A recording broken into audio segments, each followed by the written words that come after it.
Age of Empires. Patch notes. Alright, alright. August 3rd. Yeah, this is your friendly neighborhood Voldemort, aka your favorite patch analyst. My brain was made to be so huge to analyze these patch notes that it pushed out all the hair out of my noggin. So, welcome back to an exciting patch. On August 4th, we'll be rolling out the balance changes. And yes, that means we're also including the prelate attack move bug you've reported. We're also adding more improvement hotkey fixtures, able to batch units properly when using shift, mapping more hotkeys, civ-specific commands. Here are a few highlights that you can look forward to in tomorrow's updates.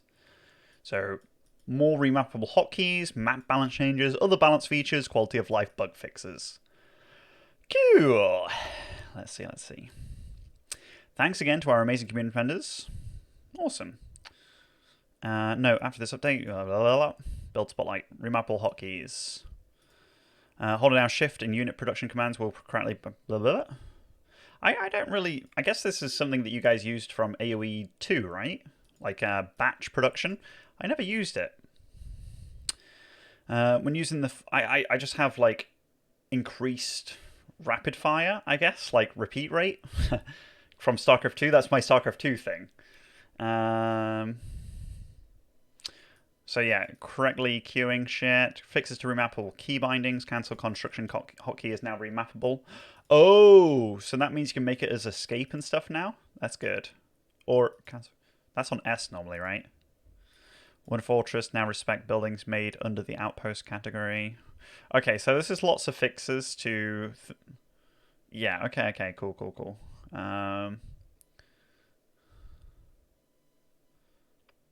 Okay.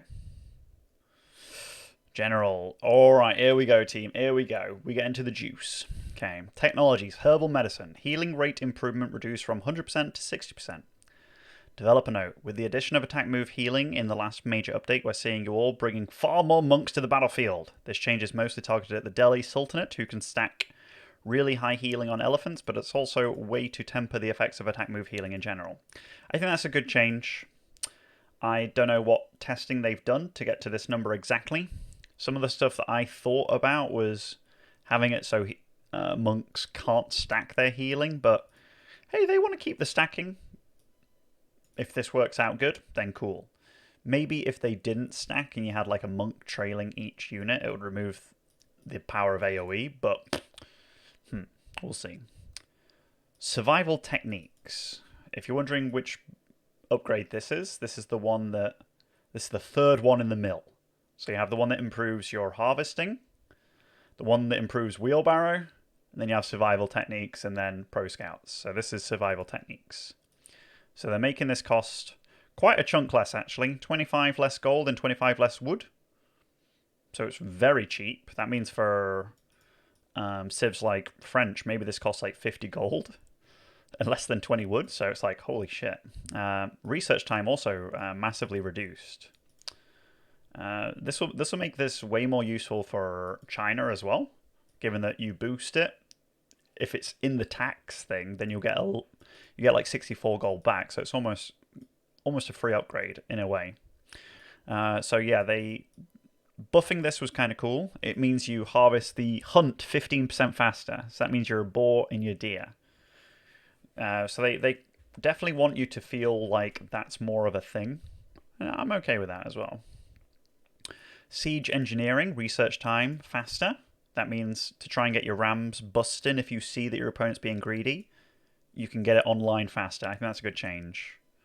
Rams themselves decreased in cost from 300 to 250.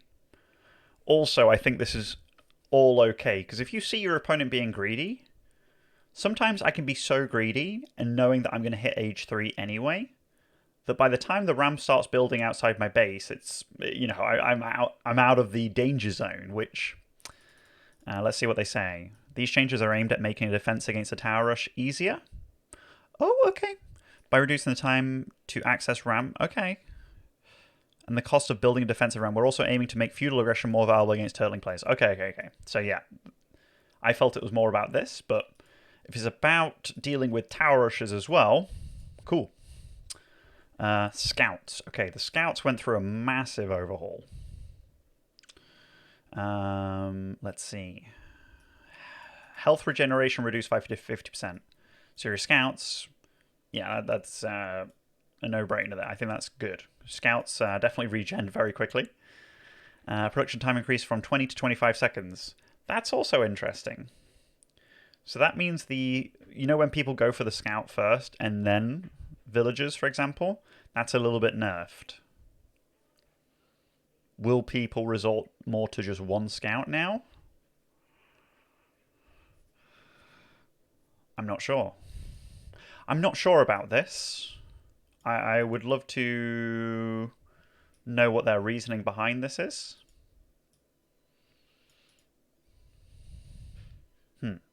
Yeah, we'll see. We'll see. Reducing the height of stealth forests from 500 to 100 to allow for scouts to see through them reliably without obstruction. I think that's all right too. I didn't like the fact that towers were so much better than scouts on maps like High View. It felt a bit lame. So yeah, they're saying that they're updating that. Early horsemen, vanguard, man-at-arms, and spearmen. Cost to advance to the next tier reduced from 75 gold, 25 food to. I think that's also decent. It always felt, when you invested in men-at-arms, let's say, as English or as early horsemen as Mongol, it always felt a bit lame that then you had to get the upgrade, which is it's quite pricey to make them as good as the other people's upgrades at Age 2, when Dark Age only lasts for a short period of time. So I also think this was really good. And the research time, 15 seconds now.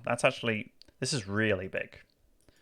I think it's mainly an upgrade for Mongol in general, because they benefit from early horsemen and spearmen, and tend to be more of a Dark Age civ. But we'll see.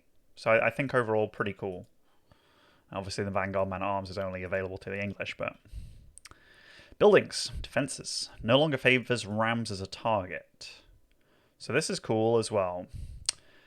When defending a ram push, defenses will get stuck attacking rams. Since they do so little damage, it's possible to force defenses to attack other targets manually, but we want to give defenders more breathing space to focus on managing more interesting elements of combat. I think this is cool. The fact that your ram isn't just like a meat shield anymore, meaning that you can just dive, I think that's cool. Now, the ram has undergone some nerfs over time. In general, it's gone through a few buffs here now, so we'll see how it goes. Town center weapons. Now this is also big. Reducing the number of garrison slots from 20 to 15. So when you have like your town center filled and it's like, I can't do any more eco damage and it's doing a lot of damage. They've also changed the attack speed. So default weapon attack interval increased from 1.12 to 1.88. Now this means a time between attacks, so massively slowed down. So diving in on your opponent's economy, it's no longer like, oh no, I'm going to lose everything doing this. You still probably will lose everything doing this, depending on what your units are, but and town center garrison slots reduced. Okay, that. This change in combination with the change to prevent defenses from prioritizing attack rams to even out the defender advantage. We want pushers in feudal age to be more viable at punishing heavy greed strategies. So a lot of this was about you boys that just want to fast castle and stuff, which honestly, the only civ that was really doing a really big problem with this was HRE, I guess. Maybe some other civs could do it too, but I'm okay with that. This is also cool. By the way, I'm also interested in what the roost situation is with this. Because outposts have... So this... In fact, I'm getting ahead of myself. Outposts. Health reduced from 1,000 to 750. Does that also mean that the wooden fortress is reduced from 2,000 to 1,500? Because they've been double.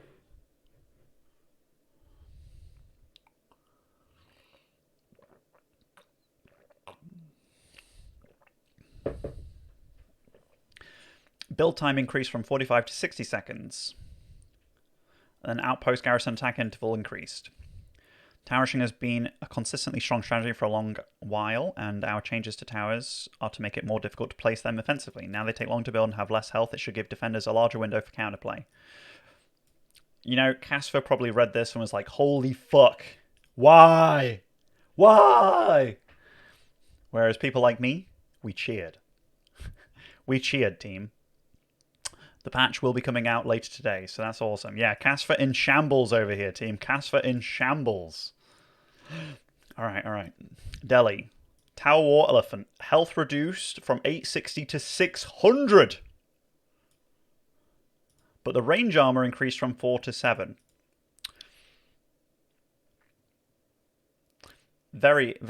So way worse against spears and stuff and horsemen, but better against things like archers. We'll see how this actually works out in total. I'd say it's overall a nerf, but yeah, I think this might be too much of a health nerf overall. All right, French. Tower center production rate bonus is set to 10%, 10%, 15%, 20%. What was it before? Was it like 10, 15, 20, 25? Or 10, 15, 20, 20? Okay. I think this is fine too. I think this is... This looks great. I mean, 10% worker production speed is still like... You know, that's still fine. The fact that it was 50... Yeah, I think this is great. Our data shows that the French are exceptionally strong around the 10 to 20 minute range, so this slight nerf to their town centre bonus is aimed at addressing their runaway economy in the early stage of the game. Yeah, I think that's totally fine. I think this in combination with this change up here to survival technique... Where was it? Survival techniques. Making this cheaper, which is going to be, again, cheaper for French, and research time reduced. I think this is fine, honestly. Let's see. Hatchery emergency repairs cooldown increased from 60 to 75. We feel that the town centre changes and the RAM changes should make the hatchery fast tech strategy much riskier and will make punishing greedy hatchery players much easier than before. I think that's awesome. Prelates like Life have found a way to exploit their shiny new attack move behaviour. We have ensured they respect the cooldown of the inspiration ability correctly. Now, does this mean that Prelates will be viable again with the Inspire Warrior combat shit? If so, hey, that'll be cool. That'll be cool to see, because... Mongol... Now, this is one of the biggest changes. Mongols now begin the game with a packed Jur. That's 100 wood and the build time extra. That's actually massive. That's actually so freaking big. You know, we've talked about how big wood changes at the start are for civs, where it's like, hey, you get 50 more wood.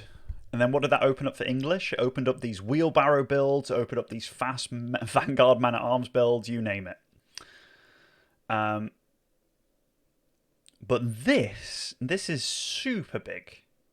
Because one thing that I've always disliked about Mongols is the fact that sometimes you have a shit spawn. You know? Sometimes I've spawned against players where they get a stone, a gold, and a wood. And I'm like... Oh. Sometimes I spawned where I only get one. And I'm like, God damn it. So I think this helps a lot. Because, you know, 9 times out of 10, you're going to try and put your TC next to a wood and then something else. So here, you can put it next to the wood, put the Jur next to the gold, bring the sheep over, Bob's your uncle. So I think this is a great change for Mongol. Great change for Mongol. And then, you know, we've got some map changes where they talk about both small golds don't spawn forward for one player, which I think is good. I've actually lost a few tournament matches where both my golds are at the front, specifically. So I think that's a great change. I think they're showcasing it here, that you have like, if you do have one gold at the front, you also have one gold behind, specifically. Which is, you know, that's those kind of changes, I tweeted about it a while ago. I was like, what would happen if you always had a gold behind your base as opposed to like, both in front and stuff? But I think that was cool. So these are some bug fixes. Horse, archer, incendiaries no longer lose attack speed when they're upgraded.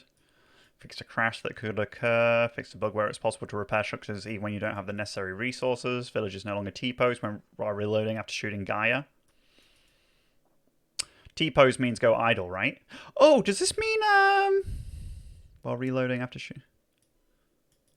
Oh no, I thought this was like when you're foraging from a boar, you can go back, but okay. And they fixed some stuff here as well, like time to age 4 column in post-game statistics tab under technology was missing. French's third and fourth age markers will now be displayed properly on the post-match timeline UI. So yeah, there's lots and lots and lots of good changes, I think, overall.